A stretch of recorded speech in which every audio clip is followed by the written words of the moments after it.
Welcome to Healing Hearts. I am Rakaya, and I am here today with our special guests, Dana and Jaron, with the Holden Strong Awareness Campaign. Welcome, welcome, welcome. Thank you. Thanks for having us. Hi. Oh, So, Jaron, tell me a little bit about yourself. well, I'm 17. I attend Cedar Hill High School and I play basketball on the varsity team. And some of my interests, I don't have too many, just playing basketball, hanging with my family, my friends, and that's pretty much it. So, how long ago did you have your incident with sudden cardiac arrest? I had it about 3 years ago. I was in eighth grade.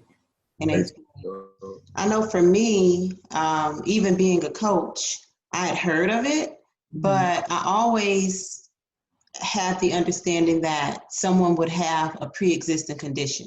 Like someone would know that there was something wrong with their heart and they would be at risk, or someone is overexerting themselves or overheated at practice. But I never knew that kids who didn't have symptoms and who didn't have health conditions could suddenly collapse from it. And especially, I absolutely did not know that it would happen outside of practice. I thought that it would only happen like at the practice field. One of the things the doctor explained to us was that his sudden cardiac arrest event could have happened whether he was playing basketball or just sitting on the couch, because he was playing basketball when his occurred.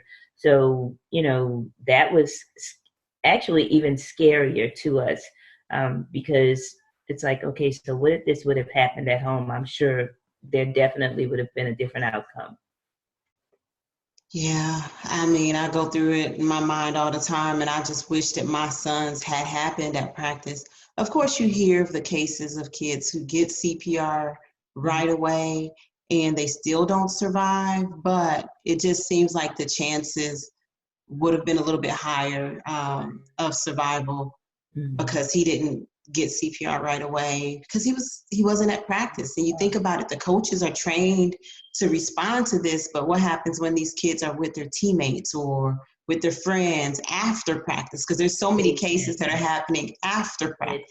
It could occur anywhere, and it's a matter of really ultimately what God wants to do and how God handles his sovereignty at that time.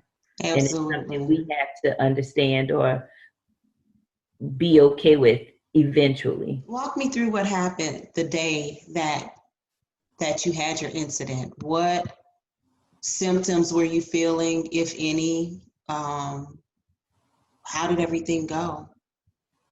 Um, it was a tryout for my eighth grade basketball team, and down the street there's a field house. It's called Bob Knight, and we were having tryouts there.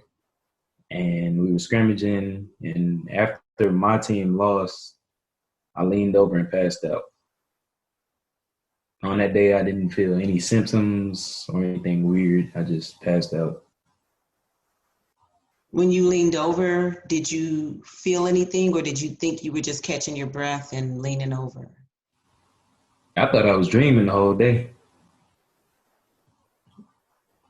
He says it's not much he remembers even before. And what I remember, we were eating dinner at the kitchen table we're sitting right now, and we talked about school because school had just started and some of his classes and things like that. And he was like, I'm tired. I don't want to go to basketball. And this particular day, he had already gone to basketball training with his trainer.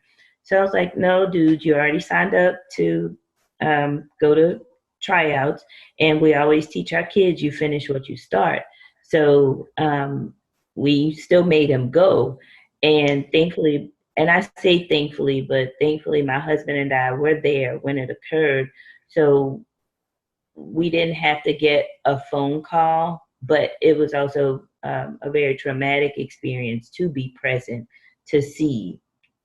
But initially we thought, because he had kind of leaned over as if to catch his breath, like you said, but he literally fell face forward. And at first we just thought he was being dramatic. I mean, he's 13 years old. But we looked at each other and he wasn't getting up. And his coach, of course, was closer to him. So he ran to him immediately. But he had no symptoms. The only thing he said was, I'm tired. But other than that, there was nothing else that was different or out of the ordinary. And even in hindsight, for him to say he's tired, that says a whole lot. That it seems that he was more than likely already in some distress, but it wasn't anything, like you said, noticeable, or any symptoms that we would have been concerned about at that point. And more, like I said, he went to kind of walk off and he didn't. My husband, of course, immediately ran to him, and thankfully one of the moms who was present is a medical professional. So of course she was able to begin to render aid, and everything began within those first 5 minutes, that very critical time. And so there was also a working AED not too far from where he was as well. So, and the other thing is that the EMTs, or the firefighters, or first responders, were literally close enough that it's my understanding even before the 911 call was finished, they had made it to us, because their station is, like, they could have run from the station to the field house. So everything was, it literally was textbook as far as how, or the sequence of events. My husband was there holding him, because I just couldn't handle seeing my child like that. He was completely unresponsive. Oh yeah, he was gone. The AED had to be used at least once while he was on the floor, and then even again in the ambulance, he had to be resuscitated again. And I remember the ambulance rocking because they were working so hard on him and giving him compression. And the hospital is not even, I know it's not 5 miles away. It's probably about 3 or 4 miles away, that he was taken to be stabilized. And even there, we lost him. So they really worked hard to get his heart going again, because it stopped a few times. So it basically stopped 3 times. Yeah, that's my understanding, 2 or 3 times. Mm-hmm. What do you remember? I know you said you bent over. What's the next thing you remember? I woke up in the hospital. And that was it. And he didn't wake up for like about a week later. So, because he was on life support for a week. He was on life support. So he didn't wake up. Yeah, if it wasn't a full week, it was close to a week before he woke up. Wow. And of course, once he realized that he wasn't at home, and it was days later, of course, he had questions, for us. But he felt fine, even though he was connected to all of this stuff and still on life support, but was coherent. He was like, I feel fine. Can I go to school tomorrow? So we were thankful for that, because they were concerned about the lack of oxygen to his brain. So, the doctors had already explained to us that they didn't know what his brain function would be like. And now I understand, but they never said to us they didn't expect him to make it. But the way the doctors explained to us that, because I didn't understand how critically ill my child was. And I'm just thinking, okay, we're in the ER. How long is he going to be here? Because he's walking out of this hospital. And the doctor, she looked at me as if to say she really has no idea what's going on. And she told me, she said, well, it depends on how his body responds. But he wasn't expected to make it. And it was to the point that when we were at the first hospital where he had to be stabilized, when the first responders were leaving, I remember one of them telling us, we're praying for y'all, not for him, because they knew that, they were trying to resuscitate him at that point. What caused his sudden cardiac arrest? After a week, they were able to figure out that he has a congenital heart defect called anomalous aortic origin of the coronary artery. And his was the left side, which is the most fatal side. The acronym is AAOCA. And what does that mean? Do you know? Basically, he was born with one of his arteries. When his heart was developing, the artery developed on the wrong side. So his was able to be corrected with open heart surgery.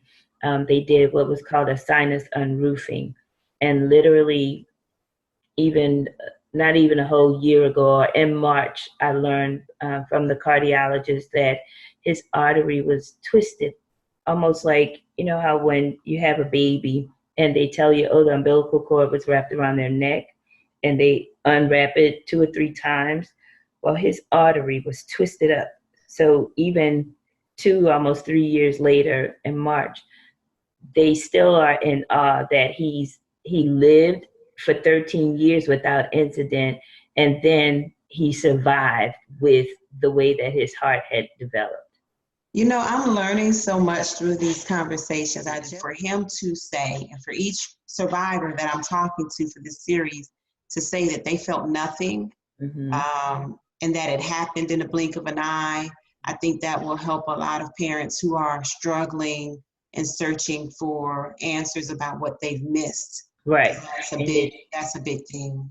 And it's not, and of course it's easier for me to say this, but don't take on any guilt or, like you said, just wondering, what did I miss? Because I literally just remember him saying, I'm tired, I don't want to go. But other than that, that was it.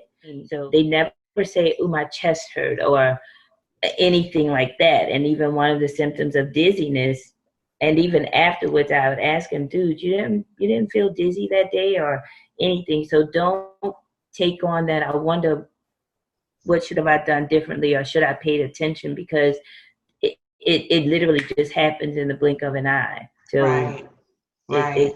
That's one thing. And again, I know that's probably easier for me to say than for your heart to truly grasp that, but try not to think about what should have I paid attention to or done. Right. It's a daily process, because of course I tell myself that, and all of us, we tell ourselves that, and maybe 9 times out of 10 I'm able to do it, but then of course, that one time it'll creep up. It's inevitable that it will continue to mess with your mind, but it's one day at a time and one step at a time, one breath at a time, as long as we're making progress.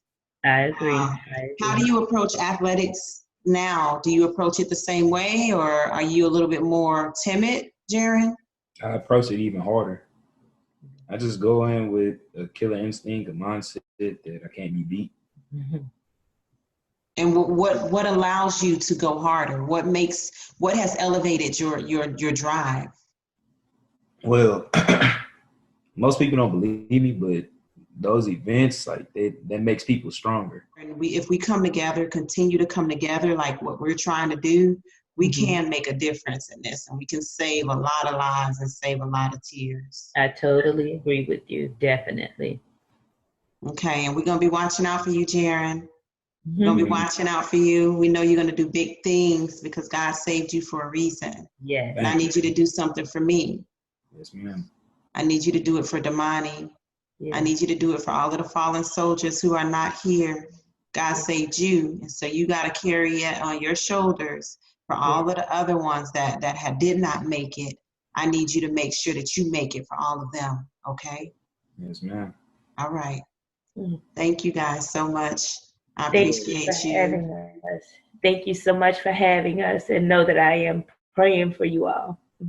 Thank you so much, Dana. Thank you, Jaron. Thank you for joining us and sharing your story. Make sure that you all spread the word, share the video once it's out, and also share the AED challenge. We've been trying to do that because just like the AED was found quickly to help Jaron, we need everybody in our communities to know where AEDs are, how to access them, how to check to make sure that the green light is flashing. Yes. Thank you for joining us on Healing Hearts. And thank you for all that you're doing to raise awareness for sudden cardiac arrest.